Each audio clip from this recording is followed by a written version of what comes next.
আমাদের বিমান উপদেষ্টা যিনি আছেন বা বাণিজ্য উপদেষ্টা শেখ বশিরউদ্দিন আহমেদ বলছিলেন যে এই সরকারের আমলে প্রায় নাকি ২১ লক্ষ কোটি টাকা ঋণ নেওয়া হয়েছে, যেটা আওয়ামী লীগ সরকারের সময় ছিল ২ লক্ষ কোটি টাকা। প্রশ্ন হচ্ছে, এতগুলো টাকা আসলে সুষ্ঠুভাবে কি কাজে লাগলো, নাকি এই টাকাগুলো আসলে সিস্টেমের মধ্যে সিস্টেম হয়ে গেল? আবার গতকালকে থেকে যে আলোচনা তুঙ্গে যে আমাদের উপদেষ্টাদের মধ্যে অনেকেই কূটনৈতিক যে পাসপোর্ট আছেন সেই কূটনৈতিক পাসপোর্ট সারেন্ডার করছে।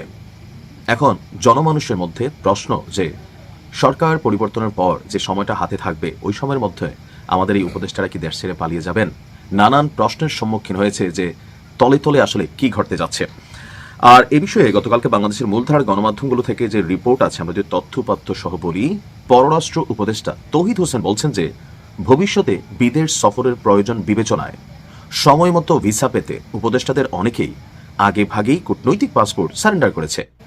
তিনি কিংবা তার স্ত্রী কেউই এখনো কূটনৈতিক পাসপোর্ট সারেন্ডার করেননি, অর্থাৎ পররাষ্ট্র উপদেষ্টা তিনি তার পাসপোর্ট সারেন্ডার করেননি, কিন্তু বাকিরা অনেকেই তাদের কূটনৈতিক পাসপোর্ট সারেন্ডার করেছে যেন যে কোনো সময় বাংলাদেশ থেকে সুন্দর করে তারা দেশ ছেড়ে চলে যেতে পারে। রাজধানীর একটি হোটেলে ম্যানেজমেন্ট অ্যান্ড রিসোর্সেস ডেভেলপমেন্ট নামক এক প্রোগ্রামে সেখানে আমরা দেখেছি যে বেশ কিছু প্রোগ্রামের আয়োজন ছিল। তো এক পর্যায়ে সাংবাদিকদের পররাষ্ট্র উপদেষ্টাকে প্রশ্ন ছিল যে শোনা যাচ্ছে পররাষ্ট্র উপদেষ্টা নিজে এবং তার আরও দুজন সহকর্মী কূটনৈতিক পাসপোর্ট সারেন্ডার করেছেন। একই সময়ে আরও কয়েকজন উপদেষ্টা বিদেশ সফরে যাচ্ছেন। এখন এই যে বিদেশ সফর বা এই যে দেশ ছেড়ে যাওয়ার চিন্তা নির্বাচনী ট্রানজ্যাকশন পিরিয়ডে, সেটা আসলে কতটুকু যৌক্তিক? তো পররাষ্ট্র উপদেষ্টা বলছেন যে এখানেই মিস ইনফরমেশন চলে আসে। আমি বা আমার স্ত্রী কেউই আমরা কূটনৈতিক পাসপোর্ট সারেন্ডার করিনি। আমার পাসপোর্ট তিনি বলছেন যে এখনো আমার কাছে আছে এবং যথারীতি বহাল আছে।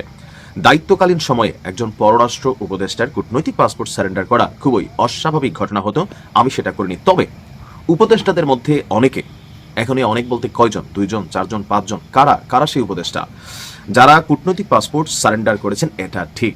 কেন? কারণ ভবিষ্যতে তাদের বিদেশ যাওয়ার প্রয়োজন হতে পারে। তো হইলে সরকার পরিবর্তন হবে, তারা তাদের পাসপোর্ট অ্যাজ এ সিস্টেমিক্যালি তারা সেটা সারেন্ডার করবে, কিন্তু এখন কেন? প্রশ্নটা এই জায়গাতেই। তো সেই কারণে সময় মতো ভিসা পাওয়ার সুবিধার জন্যই আগে ভাগেই তারা পাসপোর্ট সারেন্ডার করেছেন। তো সাংবাদিকদের প্রশ্ন ছিল, তাহলে কি ভিসা নেওয়া সহজ করার উদ্দেশ্যেই তারা পাসপোর্ট সারেন্ডার করেছেন?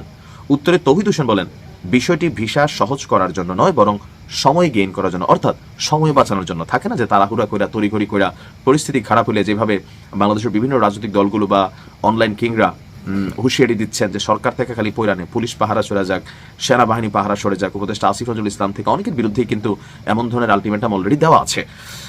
তিনি বলেন, পাসপোর্ট বাতিল হলেও যুক্তরাষ্ট্রের B1 B2 ভিসা বাতিল হয়নি, কিন্তু বিদেশ যেতে হলে যেহেতু নতুন পাসপোর্ট ভিসা ট্রান্সফার করতে সময় লাগে, সেই কারণে উপদেষ্টাদের অনেকেই আগেভাগে পাসপোর্ট সারেন্ডার করেছেন। এখন ভেতরের গল্প আল্লাহ ভালো জানে, যেহেতু এখানে হিউজ টাকা পয়সার লেনদেন আছে, এমনকি অনেকের নামেই এখানে দুর্নীতির বা বিভিন্ন ধরনের ট্রানজ্যাকশনের অভিযোগ আছে। তো সরকার পরিবর্তন হলে আমরা হয়তো বুঝতে পারবো যে টাকাগুলো লোন করা হয়েছে, ঋণ করা হয়েছে, এই টাকাগুলো আসলে কি রাষ্ট্রের কাজে ব্যবহৃত হয়েছে, নাকি কোনো সিস্টেম হয়ে দেশ থেকে চলে গেছে। আর যারা এগুলোকে সিস্টেম করেছেন তারা নিজেরাও সিস্টেমের মধ্যে দিয়ে চলে যাওয়ার চেষ্টা করছেন। এখনো সবকিছু ধোঁয়াশা, তবে আশা করি ধোঁয়াশা কেটে পরিষ্কার হয়ে যাবে। ভালো থাকুন।